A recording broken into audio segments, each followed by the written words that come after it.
Signeth from Keller Williams. So one of the things I wanted to talk about is what's happening on the economy. Some of the things that are coming out is really interesting in the news. We'll see some of the CEOs like Elon Musk and Jamie Dimon he's the CEO from Chase, JP Morgan.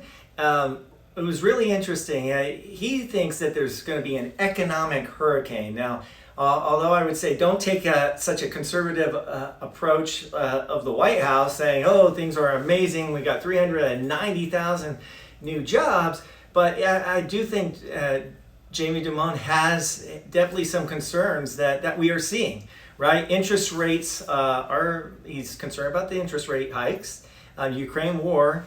The oil could hit as much as $150, $175 a barrel. He has concerns over quantitative tightening, which means 95 million a month in reduced bond holdings. So, I mean, these are definitely some real concerns. Elon Musk is reducing employment, or jobs in his companies by 10%, and they're basically saying, hey, start being more conservative. Hey, we're headed towards definitely a potential recession, right?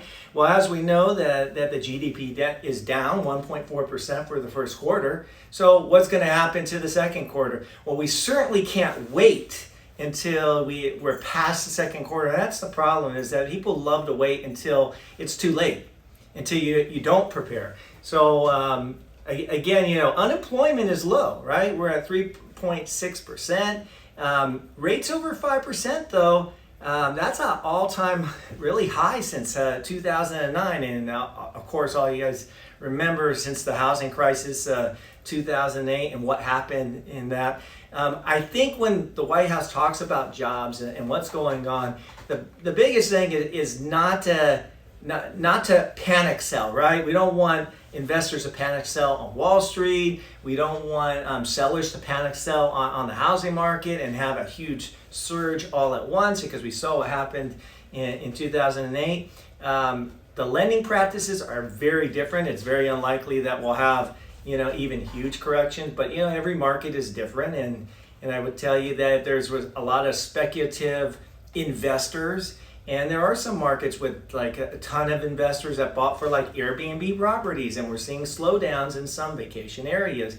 Maybe that's because of traveling outside the country. Maybe it's because of some increases in COVID and those concerns, but definitely some decreases. And personally, I've seen decreases even on my portfolio in the last 60 days. So clearly I have experience on that piece. The Fed is cooling spending, because when you raise short-term rates, the point is to cool down the spending so they can get some control over inflation.